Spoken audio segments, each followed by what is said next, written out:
Challenge সাফল্যের পথে কিভাবে একটি কঠিন পরিস্থিতিকে সুযোগে পরিণত করা যায় দেখুন এই অনুপ্রেরণামূলক গল্প।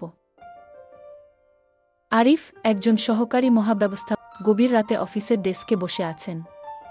সামনে অডিট রিপোর্টের স্তূপ। কিভাবে হলো এটা? আমি তো সব ঠিকঠাক দেখেছিলাম গু। তার মনে একটাই প্রশ্ন, তিনি কি কোথাও ভুল করেছেন? তার ক্যারিয়ারের উপর কি এর প্রভাব পড়বে?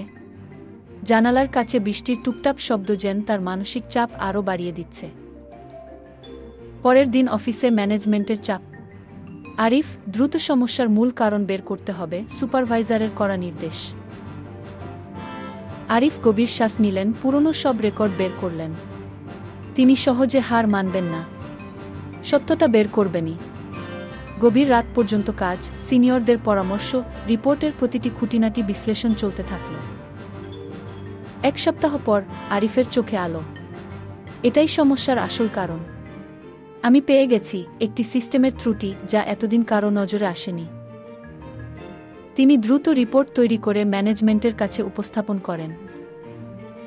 বোর্ডরুমে সিনিয়র ম্যানেজাররা রিপোর্ট পর্যালোচনা করছেন। আরিফ, তুমি দারুণ কাজ করেছ। এটা একটা বড় ঝুঁকি হতে পারত। ম্যানেজারের প্রশংসাসূচক কণ্ঠ। আরিফ স্বস্তির হাসি দেন। চ্যালেঞ্জ মানেই থেমে যাওয়া নয়, বরং নিজেকে প্রমাণ করার সুযোগ।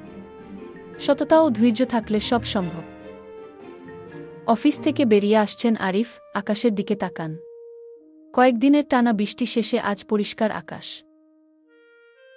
এই গল্পটি ভালো লাগলে লাইক করুন, কমেন্ট করে আপনার মতামত জানান এবং বন্ধুদের সাথে শেয়ার করুন। আমাদের চ্যানেলটি সাবস্ক্রাইব করতে ভুলবেন না।